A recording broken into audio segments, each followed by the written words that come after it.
एक बार की बात है, सतयुग का समय था जब धर्म और अधर्म के बीच युद्ध छेड़ा गया। इस कहानी का अध्याय शुरू होता है भगवान श्री राम के वनवास से। महाराज दशरथ ने अपने पुत्र श्री राम को 14 वर्ष का वनवास दिया, जिसमें श्री राम के साथ उनकी पत्नी माता सीता और भाई लक्ष्मण भी चले गए।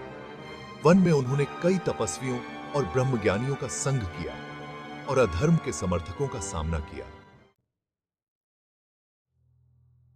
वनवास के दौरान लंका का राजा रावण, जो कि अत्यंत घमंडी और अधार्मिक था, उसने माया के बल पर माता सीता का हरण कर लिया और लंका ले गया।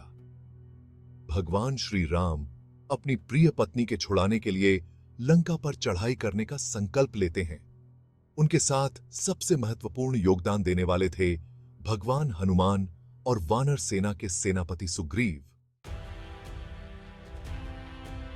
युद्ध के लिए श्री राम ने धैर्य, संवेदना और सत्य का पालन किया। लंका में उन्होंने एक महायुद्ध की आज्ञा दी, जो शक्ति और समर्पण का प्रतीक था। हनुमान जी ने अपनी प्रगाढ़ भक्ति और बल का प्रदर्शन करते हुए लंका में जाकर माता सीता को श्री राम का संदेश दिया। इस युद्ध में श्री राम की सेना ने सत्य का सहारा लिया, जबकि रावण की सेना ने अधर्म और अहंकार का।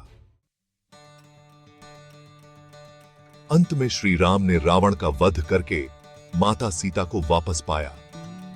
युद्ध के बाद जब श्री राम, माता सीता और लक्ष्मण अपने गृह अयोध्या लौटे, तब पूरा नगर दीपों से जगमगा उठा।